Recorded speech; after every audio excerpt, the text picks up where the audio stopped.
आपकी वेदना मैं समझ सकता हूं। ये 140 करोड़ देशवासियों ने जो निर्णय दिया है, जो जनादेश दिया है, इसे ये पचा नहीं पा रहे हैं और कल उनकी सारी हरकतें फेल हो गई।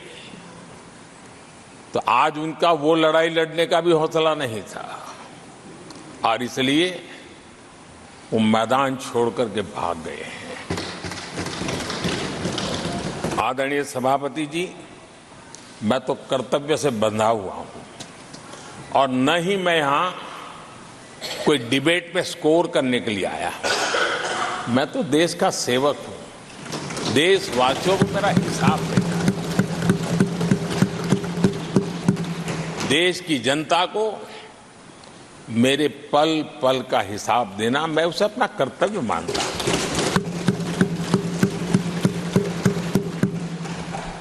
आदरणीय सभापति जी, वैश्विक परिस्थितियां ऐसी पैदा हुई कि फर्टिलाइजर के लिए बहुत बड़ा संकट पैदा हुआ। हमने देश के किसान को मुसीबत में नहीं आने दिया और हमने करीब करीब 12 लाख करोड़ रुपया फर्टिलाइजर में सब्सिडी दी है और जो भारत के आजादी के इतिहास में सर्वाधिक है और उसी का परिणाम है कि हमारे किसान को फर्टिलाइजर का इतना बड़ा बोझ उस तक हमने जाने नहीं दिया। सरकार ने अपने कंधे पर उसको उठा लिया है। आदरणीय सभापति जी, हमने एमएसपी में भी रिकॉर्ड बढ़ोतरी की है। इतना ही नहीं, खरीद के भी नए रिकॉर्ड बनाए हैं। पहले एमएसपी की घोषणा होती थी लेकिन किसानों से कुछ भी लिया नहीं जाता था, बातें बताई जाती थी। पहले की तुलना में अनेक गुना ज्यादा खरीदी कर करके हमने किसानों को सामर्थ्यवान बनाने का प्रयास किया।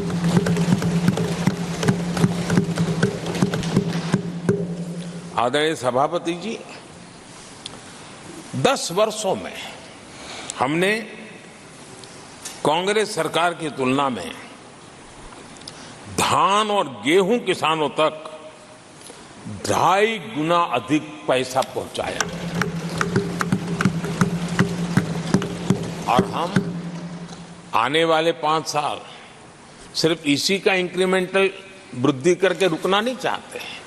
हम नए नए क्षेत्रों को, उन कठिनाइयों का अध्ययन करके उसकी मुक्ति के लिए प्रयास कर रहे हैं और इसलिए आदरणीय सभापति जी, अन्न भंडारण का विश्व का सबसे बड़ा अभियान हमने हाथ लिया है और लाखों की तादाद में विकेंद्रित व्यवस्था के तहत अन्न भंडारणों की रचना करने की दिशा में काम चल पड़ा है। फल और सब्जी एक ऐसा क्षेत्र है, हम चाहते हैं किसान उस तरफ मुड़े और उसके भंडारण के लिए भी एक व्यापक इंफ्रास्ट्रक्चर की दिशा में हम काम कर रहे हैं। आदरणीय सभापति जी, सबका साथ सबका विकास, इस मूल मंत्र को लेकर के हमने देश सेवा की हमारी यात्रा को निरंतर विस्तार देने का प्रयास किया है।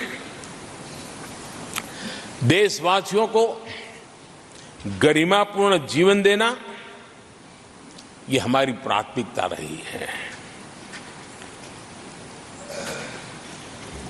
आजादी के बाद अनेक दशकों तक जिनको कभी पूछा नहीं गया, आज मेरी सरकार उनको पूछती तो है, उनको पूजती भी है।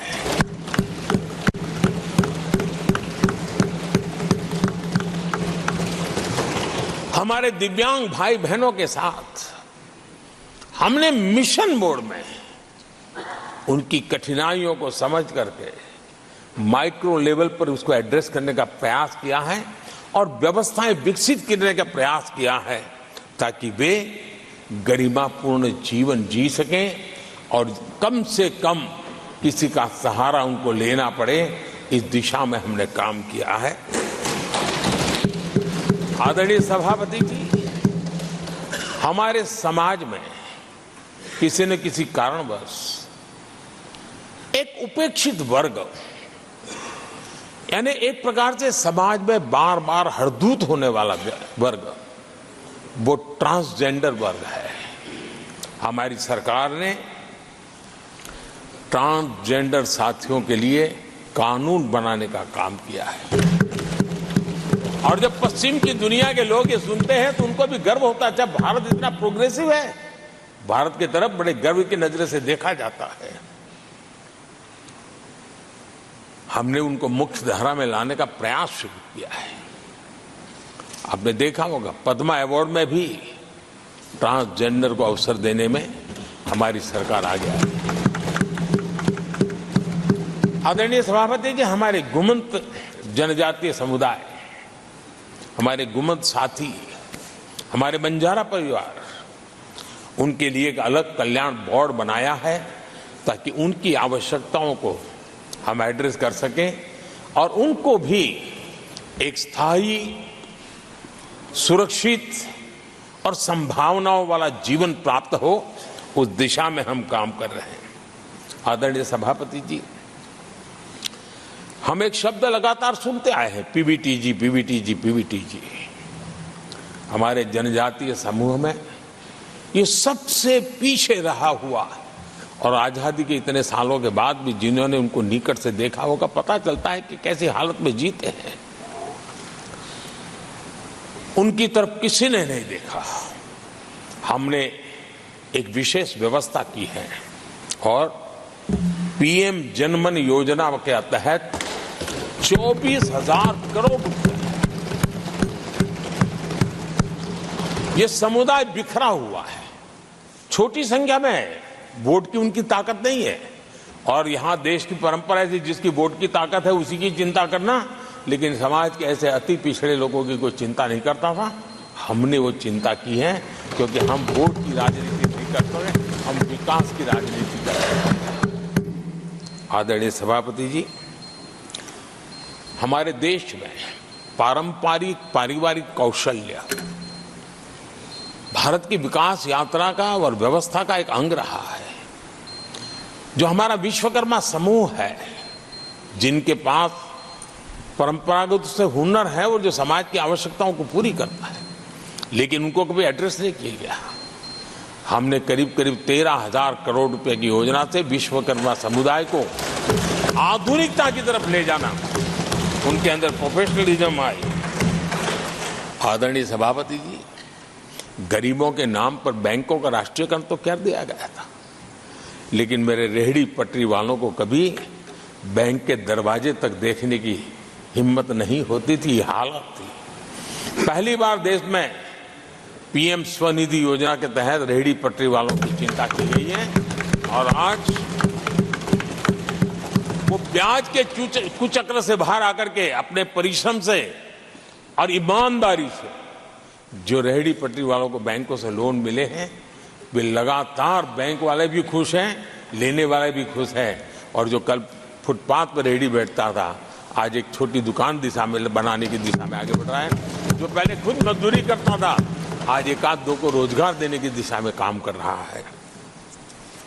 और यही कारण है कि गरीब हो, दलित हो, पिछड़े हो, आदिवासी हो, महिला हो, उन्होंने हमारा भारी समर्थन किया है। आदरणीय सभापति जी, हम विमेन लेड डेवलपमेंट की बात करते हैं। दुनिया के प्रगतिशील देशों के लिए भी विमेन डेवलपमेंट तो बहुत स्वाभाविक स्वीकार करते हैं, लेकिन विमेन लेड डेवलपमेंट की बात करते हैं तो उनके भी उत्साह में थोड़ी कमी नजर आती है। ऐसे समय भारत ने नारा नहीं, निष्ठा के साथ विमेन लेड डेवलपमेंट की ओर कदम बढ़ाए और महिला सशक्तिकरण का लाभ आज दिख रहा है, हर क्षेत्र में दिख रहा है और भारत की विकास यात्रा में वो कंट्रीब्यूट कर रहा है। मैं आदरणीय सांसद सुधा मूर्ति जी का आभार व्यक्त करता हूं कि कल उन्होंने चर्चा में महिलाओं के आरोग्य के विषय पर बल दिया था और उसका महात्म्य क्या है, उसकी आवश्यकता क्या है, उस पर बड़े विस्तार से उन्होंने कहा था। और उन्होंने एक बात ये भी बड़ी इमोशनल बताई थी कि माँ अगर चली गई तो उसका कोई उपाय नहीं।